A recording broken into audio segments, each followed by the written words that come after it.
Good evening, sir. Today, I, Rashi Jain, and my teammates Ayush Sunyal, Akshat Khandelwal, Kamal Bhakkar, Manya Srivastav, Rishabh Thapar, and Soumya Vik are going to present our strategic analysis on healthcare industries, taking two companies as our reference. Next slide, please. Okay, yes. So first, a brief overview of the Indian healthcare industry. So healthcare industry as a whole is very wide. Basically, putting into subcategories, there are six categories into which the healthcare industry can be divided, like hospitals, pharmaceuticals, diagnostics, medical equipment and supplies, medical insurance, and telemedicine. So these are the broad categories in which the entire healthcare industry can be divided. Our main objective is to concentrate on the hospitals and diagnostic centers. Now, the Indian healthcare industry's characteristics, how Indian healthcare industry can be characterized. We are the fourth largest player in the world.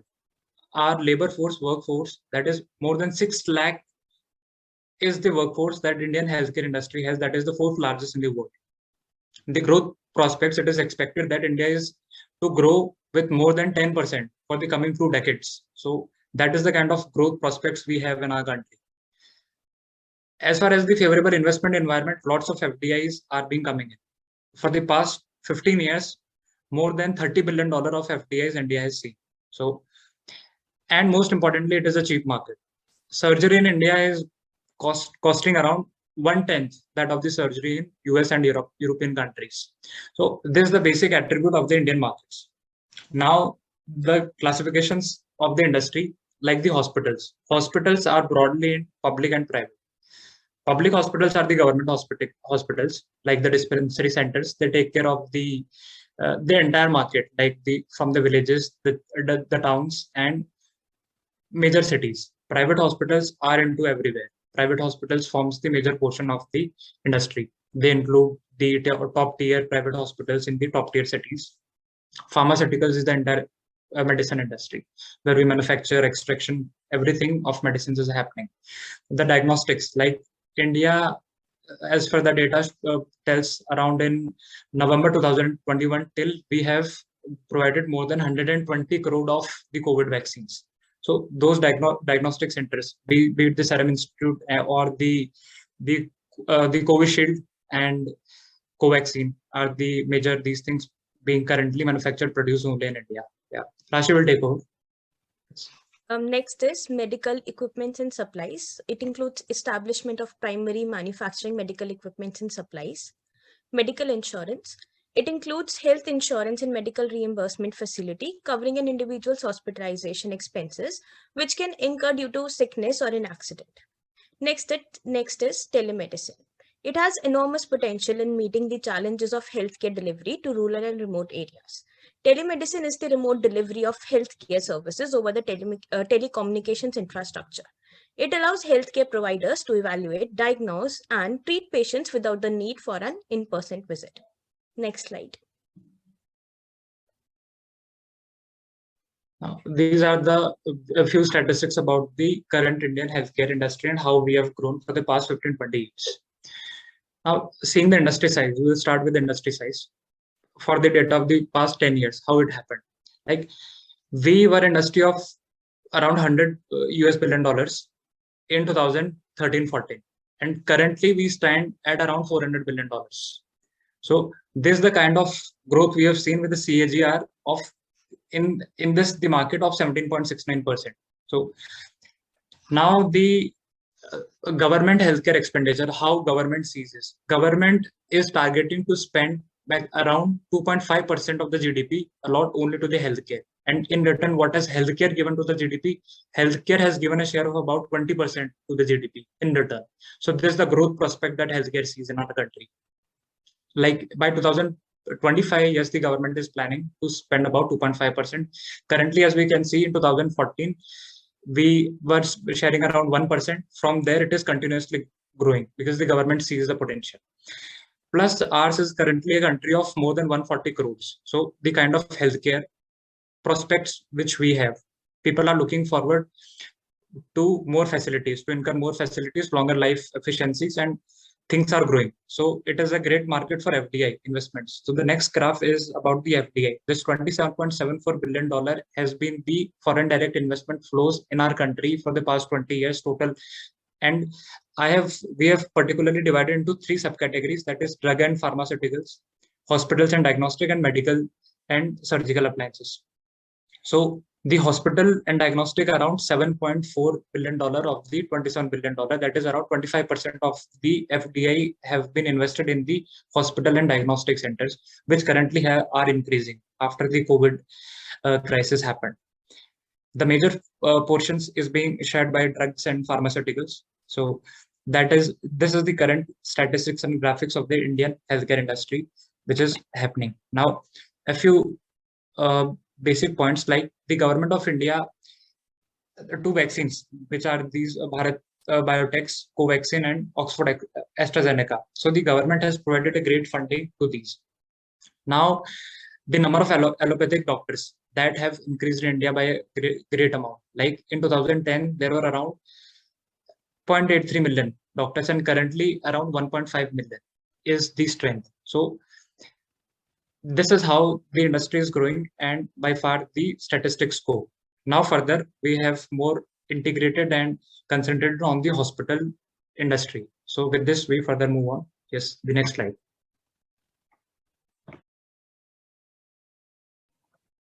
We are talking about the Porter's 5 forces.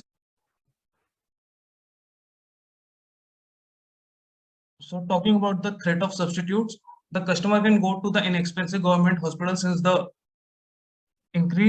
has been an increased expenditure from the government side, which makes the hospitals also government hospitals inexpensive. Also, there has been a rise in telemedicine and other online consultation services, which challenge the profitability of the organization operating in an industry. Also, the government has also introduced Ayushman Bharat in order to promote the Ayurveda, which also is a competition to the allopathy industry in India.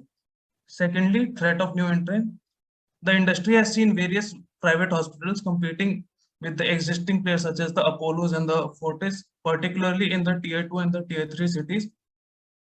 Secondly, as I have already spoken about, the increased government expenditure in healthcare and infrastructure, and also the opening of new government hospitals can decrease the profitability of the private players.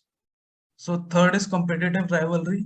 There has been an increased number of private hospitals in the market, leading to high competition among the firms. However, the penetration is still low in the tier 1 and tier 2 countries, so which makes the opportunity very viable in the existing market. Fourth is the bargaining power of suppliers. The bargaining power of the suppliers in the industry remains high as the industry requires high quality as well as timely procurement of goods. Firms supplying the goods to the industry are few and therefore have a high bargaining power. So, for example, the companies such as Johnson & Johnson, Novartis, Glaxo, that supplies the equipments for the niche products, command high bargaining powers to the hospitals. Last is the bargaining power of buyers. It remains low as the industry is less price elastic as compared to others. It is due to the fact that people don't compromise on the quality of healthcare, and established by command increased trust and loyalty from the existing competitor. Next.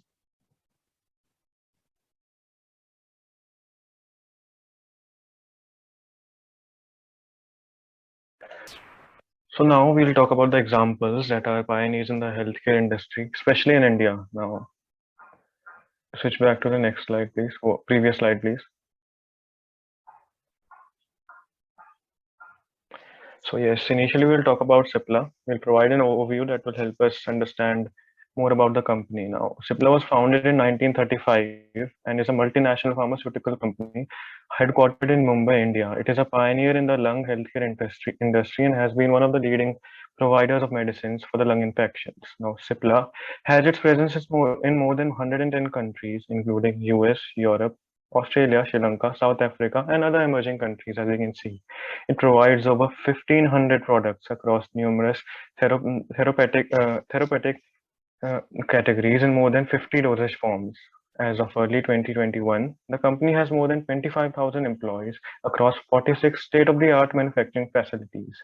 In terms of the revenue, we can see that there has been a slight decline in the profit and the revenue of the company in the last financial quarter of financial year 2021. This was mainly due to the change in government regulations and taxation increase. As of March 2021, Cipla is the third largest pharma company in India and South Africa. Cipla's unique selling proposition, or USP, lies in the cutting-edge technology and innovation to meet the demands of the patients. Next slide, please. Now we'll try and provide a SWOT analysis and see what goals we can initially conclude from that. In terms of strength, the company has always boasted of a strong R&D and has a wide variety of products. The social and technological initiatives that it has taken over the course of its journey are well recognized, and even in terms of the recognition with the regulatory authorities. It has a diversified manufacturing and operational presence, as we've already seen. It is spread over nearly 110 countries. And in terms of weakness, healthcare industry has always been an area of strong competition. Even with the government's increase in expenditure has led to that. The negative campaigning that was once prevalent against it, and the limited presence in the developed countries, as we can see through the revenue breakup, where the revenue accounts for only 4% in Europe, and the limited market share that it currently has, as it is mainly a pioneer in one of the industries that include the lung infection, but other than that, it has suffered. With the regulatory risk and warnings from the US FDA as also posing as a threat. Now, opportunities. There is always an opportunity for a strategic expansion for a company of Cipla size, and with new medicines that are prevalent here, we can even talk about the treatment of HIV that can take place later on. The growth in emerging markets, as has already been told, and the post-pandemic global view and scope, and most importantly, the unlocking of the respiratory franchising in US. Now, threats. The fluctuation in exchange rates has always been a major threat for the companies which are spread across multiple regions, and a dependence on China for raw materials, with the Indian government being more stringent with its policies. The changes in the drug pricing method that recently led to a decline in its revenues and a strong competition at the domestic level. Now we can come up with a certain goal that the company can try and achieve. The potential to ramp up the revenue share of the US market in a short to medium term, that is through the, as stated already, unlocking of the respiratory franchise in US, and the increase in global revenue by expanding further into the developed regions, especially Europe. Could we move to the next slide, please?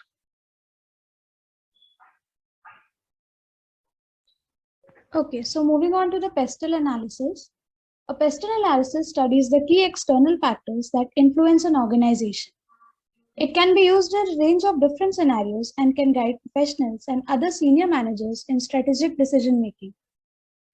Political factors that affect Cipla are government's focus on improving ease of doing business and formulating policies to aid pharma industry, geopolitical volatility, increasing business risks, and reviewing the industry-specific taxation policies while making expansion decisions.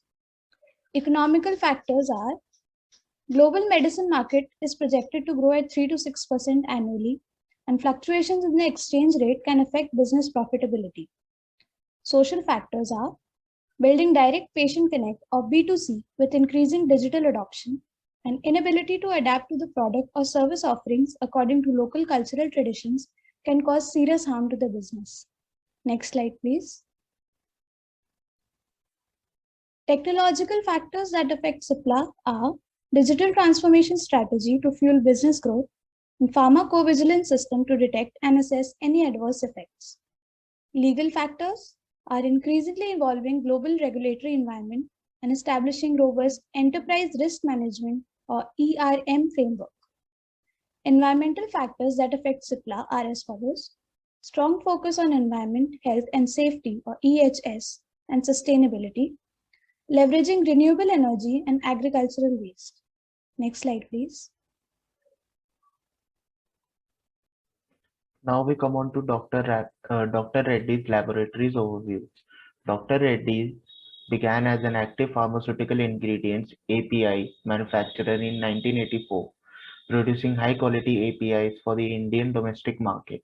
In 1987, the company started its formulations operations, and after becoming a force to reckon with in the Indian formulation market, it went international in 1991. As of now, Dr. Reddy's more than a $200 million venture with presence in almost all major therapeutic areas. The company is committed to providing affordable and innovative medicines for healthier lives. Through its three businesses, pharmaceutical services, active ingredients, global generics, and proprietary products, Dr. Reddy's offers a portfolio of products and services, including the APIs, custom pharmaceutical services, generics, biosimilars, and differentiated formulations. The company's major therapeutic focus is on gastrointestinal, cardiovascular, diabetology, oncology, pain management, and anti-infective. Major markets for Dr. Reddy's include India, USA, Russia, CIS, and Europe, apart from other selected geographies within emerging markets. And now we move on to Dr. Reddy's providing affordable and innovative healthcare. In 2005, it acquires Roche's API business in Mexico. In 2007, it launched Reditux, the world's first biosimilar of a monoclonal antibody. In 2009, it announced strategic alliance with GlaxoSmithKline for emerging markets. In 2011, it received Pharmaxil Award Gold Prize for Outstanding Export Performance for 2010-11 in the large-scale industry category. In 2013, it featured in Forbes Asia Fab 50 companies list at a special Forbes Asia Fab 50 award ceremonies held in China. Next slide, please. Now we move on to the SWOT analysis. Company launched Peggrafil TM, an inexpensive variety of pegfilgrastim used to fight infection in chemotherapy, where company has sold some 1.5 million units of it. Dow Pharma Chirotech acquisition provided proprietary chiral and biocatalysis technology. The acquisition of Beta Pharma helped to introduce an array of generic products and show its presence in the European markets. Has a strong workforce of over 15,000 employees. And now to the weaknesses. Discovery of drugs is a highly unpredictable business. Strict government regulations and policies affect operational efficiency. Days inventory is high compared to the competitors, making the company raise more capital to invest in the channel. This can impact the long-term growth of Dr. Reddy's Laboratories Limited. Limited success outside core businesses. Even though Dr. Reddy's Laboratories Limited is one of the leading organizations in its industry, it has faced challenges in moving to other product segments with its present culture. And now Rashi would take on. On to the opportunities. First is it can leverage biologics and cytotoxic infrastructure to deal with the need of oncology market. Second is there is a huge potential to develop new partnerships in biosimilar businesses. Third is it can develop cost-efficient ways of new drug development to improve business in emerging markets. Fourth is the lower inflation rate. The low inflation rate brings more stability in the market, enables credit at lower interest rate to the customers of Dr. Reddy's Laboratories Limited. Now on to the threats. First is the preliminary investment for drug discovery is very high. Second, there is a long gestational period for new drug development. Third is stringent regulations for new drug development has been increasing. Fourth is growing strengths of local distributors also present a threat in some markets as the competition is paying higher margins to the local distributors.